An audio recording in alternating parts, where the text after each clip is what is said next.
Atunci când se plini timpul, Dumnezeu își dă cuvântul, vine pe pământ de la Duhul Sfânt prin Maica Fecioară.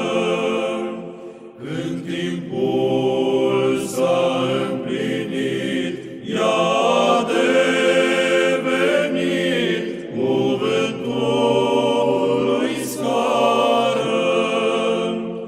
În această noapte sfântă, cerul și pământul cântă, cete îngerești, când staie cerești, tocmesc sărbătoare.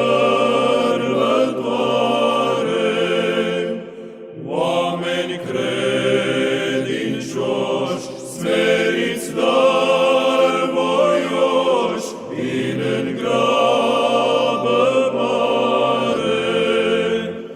Dumnezeu din cer trimite lumii sale adormite, ostea sclipitoare și-o pune în mișcare, precizându-i mersul printre galaxii, constelații mii, prin tot universul. Steaua însă se oprește, zile întregi nu mai pornește. Mașnici o urmară, pe mulți întrebară, unde-i casa pâinii? În ea au aflat pruncul împărat, stătea cu asinii. Ca o maică grijulie înfășa cu gingășie, pruncul culcat și el adormea în imnuri divine.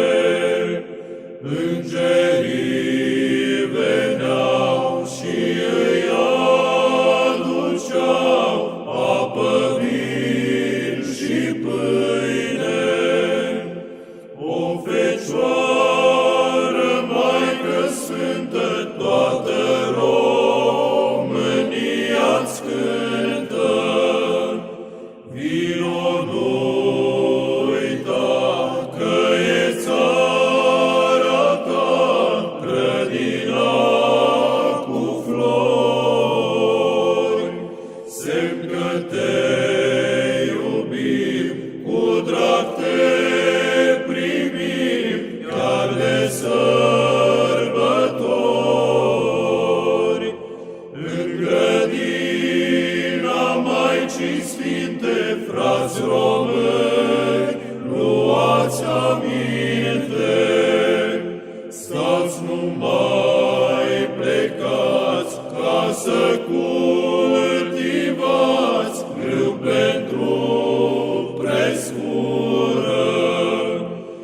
Însă eu vă spun, stați și de Crăciun, pentru cuminecătură.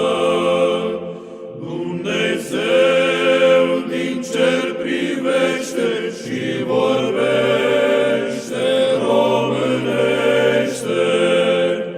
Hai să-L ascultăm și să ne arătăm, iubitori de țară. Să cinstim părinții, eroii și sfinții, Sfânta ei comoară. Să cinstim părinții, eroi și sfinții, Sfânta